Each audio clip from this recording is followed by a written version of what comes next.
অসমৰ অন্যতম সোণোৱাল কছাৰী জনগোষ্ঠীৰ আৰাধ্য দেৱতা খ্ৰিং খ্ৰিং বাইথ পূজা 10 মাৰ্চত মেৰাপানী আৰক্ষী থানাৰ অন্তৰ্গত আমগুৰি গাঁৱত পালন কৰে।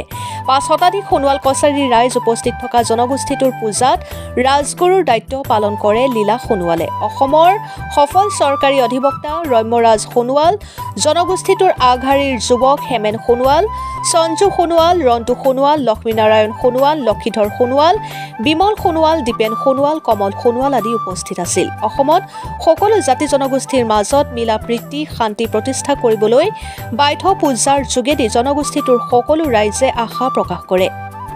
গোলাঘাটৰ পৰা জীৱন গগৈ ৰিপৰ্ট, অৰুণোদয় আছাম। আজি বাইথ মন্দিৰ এই পূজা ভাগৰ বিষয়ে অকণমান কোৱাচোন। আমাৰ বাইথ মন্দিৰ আমগুৰি অৱস্থিত আৰু এই বাইথ মন্দিৰ ভাগ আমাৰ যি দয়াং আঞ্চলিক, ইয়াত আমাৰ 13খন গাঁও সন্নিৱিষ্ট হৈ আছে আৰু এই 13খন গাঁৱে সন্মিলিতভাৱে আমি 2017 চনৰ পৰা অনুষ্ঠানভাগী উদযাপন কৰি আহিছোঁ। আৰু আমাৰ সোণোৱাল কছাৰীসকলৰ এই যি বাইথ ধৰ্ম আৰু এই ধৰ্মই আমাক বাইথ আমাৰ যি সংস্কৃতি ধৰ্মৰ পৰম্পৰা গোটেইখিনি কথা এই বাইথৰ পৰাই মানে প্ৰসাৰিত হৈছে।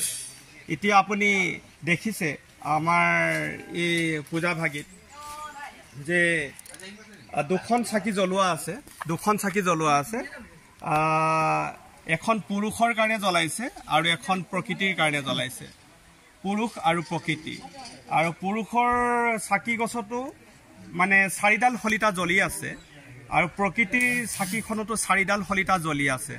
এই 4ডাল শলিতাৰ এটা তাৎপৰ্য আছে।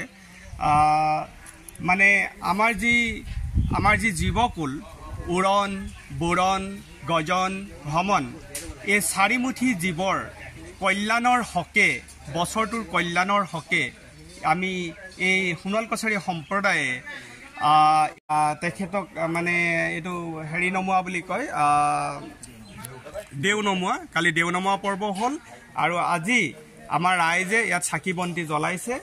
আৰু এই যি আমাৰ পুৰুষ প্ৰকৃতিৰ যি চাকি জ্বলোৱা হৈছে 4মুঠি জীৱৰ নামত কল্যাণৰ হকে, আৰু দেখিছে এয়া এজোপা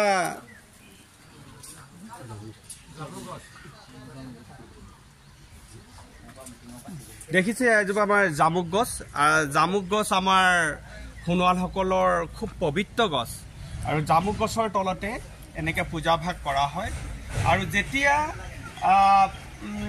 ধৰক এই পূজাভাগ গছৰ পৰা যেতিয়া মানে গুচি যায়, তেতিয়া মানে গণকৰি গছৰ যিটো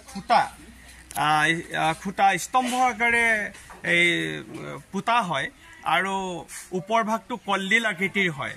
আৰু তেতিয়া তাৰমানে এই গণকৰি গছৰ স্তম্ভত পূজাভাগ পাতা হয়। উৰণ, বুৰণ, গজন, ভ্ৰমণ।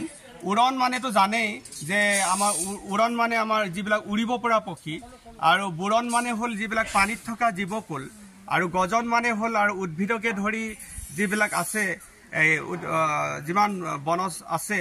তাৰপিছত আৰু ভ্ৰমণ মানে হ'ল যি ঘূৰি ফুৰিব পাৰে, ধৰক মানুহ, জীৱ জন্তু যিবিলাকে ভ্ৰমি ফুৰিব পাৰে। আৰু এই আমাৰ বাইথ দৰ্শনৰ এটা তাৎপৰ্য আছে যে